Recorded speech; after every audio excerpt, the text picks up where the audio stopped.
Hey, John Crestani here, internet entrepreneur, and we've all gone through failure and trying to start our own businesses or trying to just get started.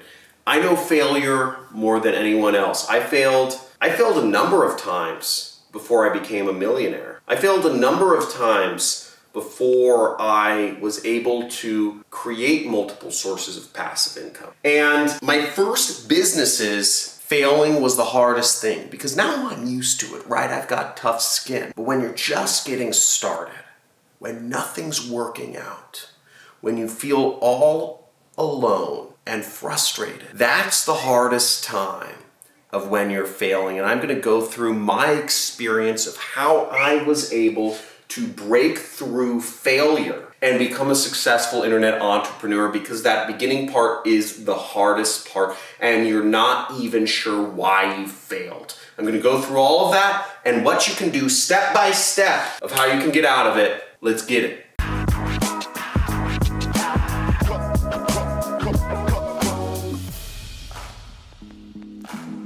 So failure really sucks, and it feels bad. Feels really bad. And I remember I started thinking to myself, okay, I failed once. What's to keep me from failing again? I'm probably gonna fail again. I'm probably just gonna keep failing. Why put yourself through that torture, right? Why put yourself through this pain and misery? Why not just settle? What's wrong with you? Why do you want more than most people? Why is everybody else happy with having a normal job and staying in their place and you're not?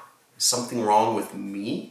Those are the things I remember thinking, and my first business was a total failure. And what's funny is my first business was on YouTube, right? I failed. I started a YouTube business in 2009. I started on YouTube, post a bunch of videos, like a dozen or 15 videos, something like that. Totally failed, right? You would say, well, John, you're successful now. Yeah, 10 years later. But I failed, right? I wasn't successful at YouTube, I failed YouTube. And I was trying to start a channel. I'd read this book, The 4-Hour Work Week. Type in 4-Hour Work Week or type in 4-Hour Work Week love if you've read it. But I read this book, The 4-Hour Work Week, and wanted to start, an internet business. And I was like, I was in Thailand and I said, oh, what am I passionate about, right? I was thinking, what is that? I thought, I love backpacking. I love low budget backpacking, travel around the world. I love meeting people. I love reading books. I love the spontaneity on the road, the serendipity of meeting people of different cultures and figuring out how to get around places where you don't even know the language. And, I'm not a stupid person. I don't think I'm stupid, but I put a lot of work into figuring out how to build a YouTube channel. I researched all the stuff that was out there, right? There wasn't a lot of stuff about how to be a YouTuber in 2009. There was barely anything. But I was like, I'm gonna do this. I'm gonna start an internet series. And I did everything I could. I did all the research. I followed up everything I thought I could, right? And I started a YouTube channel, posted up 15 videos, and it failed.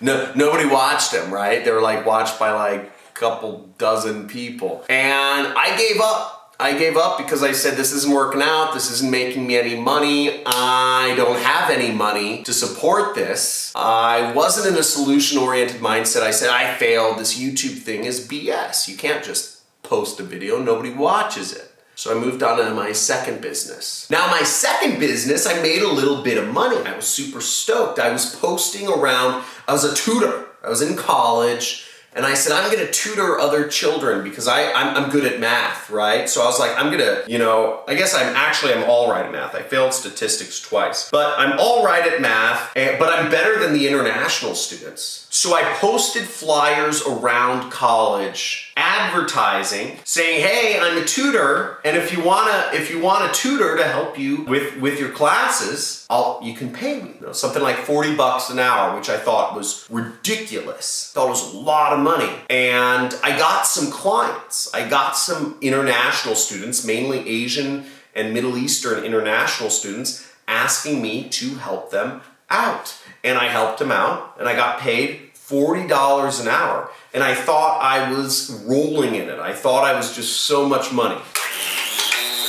I was so excited. That was my first taste of success, right? $40 an hour, and then the college told me I couldn't post flyers around the college anymore. What the heck? I failed again. I realized, I was like, I can't post flyers around the college. People want what I have to offer. And they told me, they said, John, we have a tutoring center. You can sign up to volunteer as a tutor, but can't offer tutoring services outside of the tutoring center.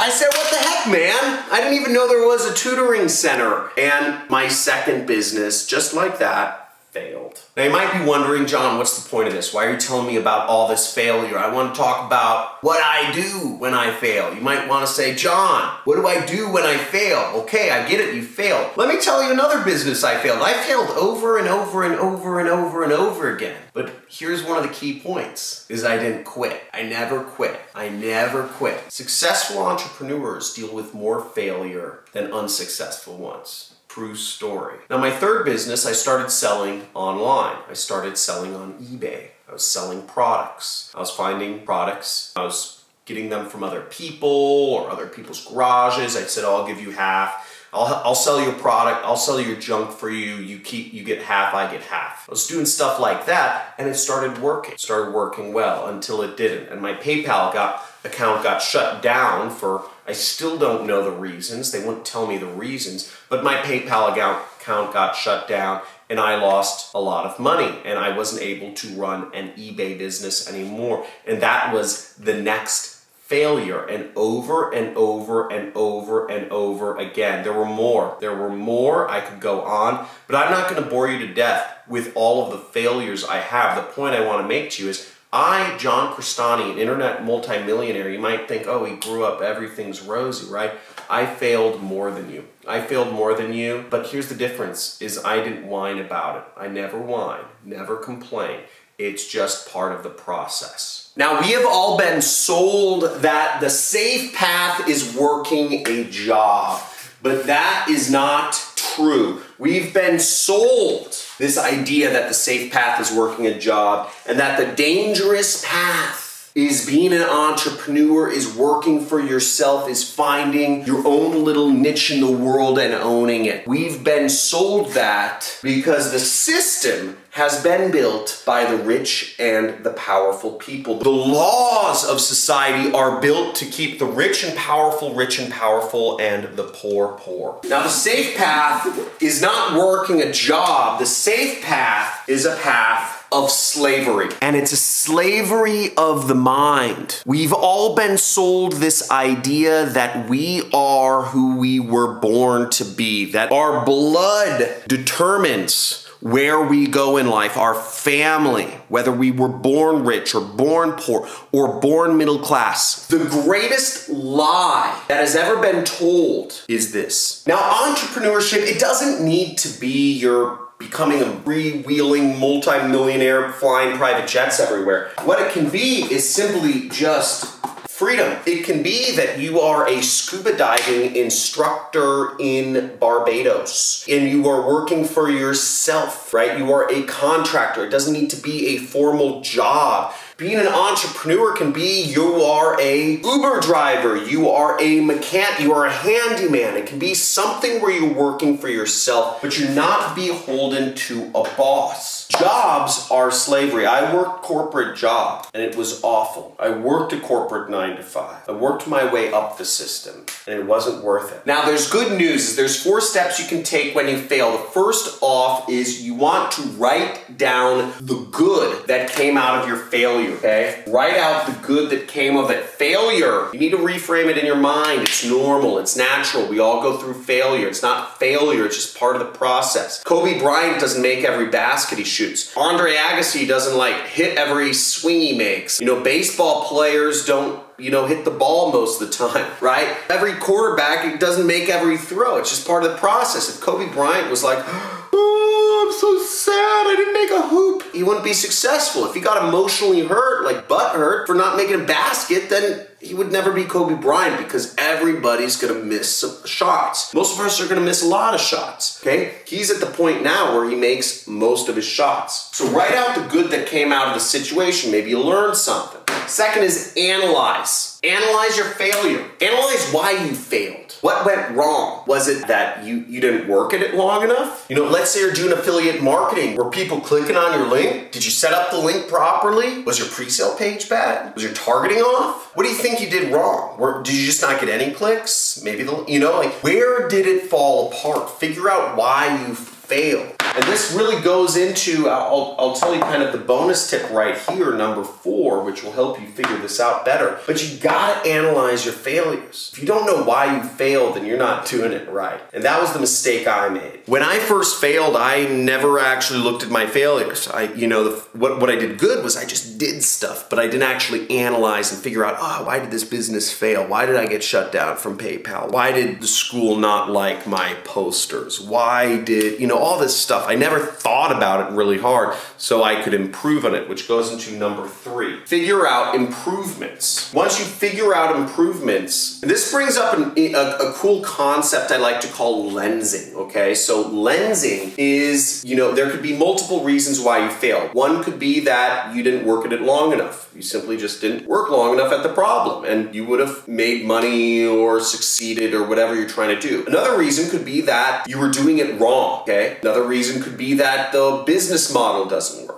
Now, this is my horrible illustration of a magnifying glass, but a magnifying glass on a person. But lensing in and out is looking at the problem from bigger and smaller perspectives. You can say, okay, where did that problem occur? Because as I said, it could have been that you just need to try different tactics. It could be that you just need to do more stuff. It could be that the business model doesn't work. And there's ways to figure out if you are right in any of these. We could look at the business model, right? We could say, okay, does the business model work? And you can figure that out really easily by seeing if there's other people making money with the business model. If there are, then the business model works. It's not the business model. If one of your tactics is wrong, you could look at, let's say for affiliate marketing, you're going about something. Maybe one of your tactics was wrong. You could look and see, are there other people using those same tactics to make money online? Are they working? How can you verify that? You might need to go to an affiliate conference and meet people. You might need to surround yourself in groups, immerse yourself in the community. Another way to look at it would be as yourself. Did you just not work long enough at it? Another thing could be seasonality. Maybe what you're doing works, but not this time of year, right? But there's so many ways you can look at different issues, whether it's in relationships or business or just personal development. There's a lot of ways to look at stuff, and figuring out the ways you can improve and knock off any doubt about any of what went wrong will help you ultimately improve and become better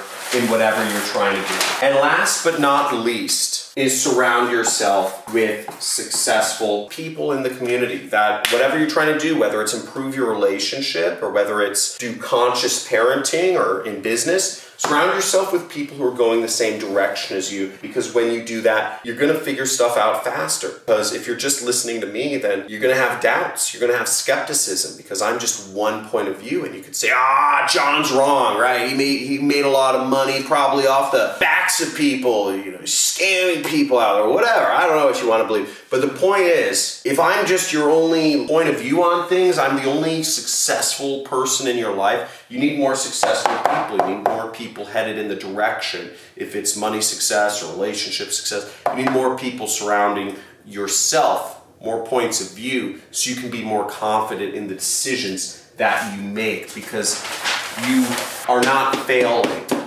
and you don't want to go back to slavery. You're so close right now. You're so close. You just need to keep at it. Woo! So, like this video. If you had an aha moment, type in aha. A-H-A for those non-Tony Robbins people in the house. A-H-A, aha. Aha is like wow, I thought of something. Have a aha moment, type it in, and let me know if, what helped you or what this made you think about. And if you have any questions for me about my story or about how I got through failure, let me know in the comments below. Subscribe to my channel if you'd like to see, most of my videos I show people how you can earn money online, and also make sure to hit the notification bell so you're notified of when my live streams are. Talk to you soon. Thanks for watching. Have a great day. See you tomorrow.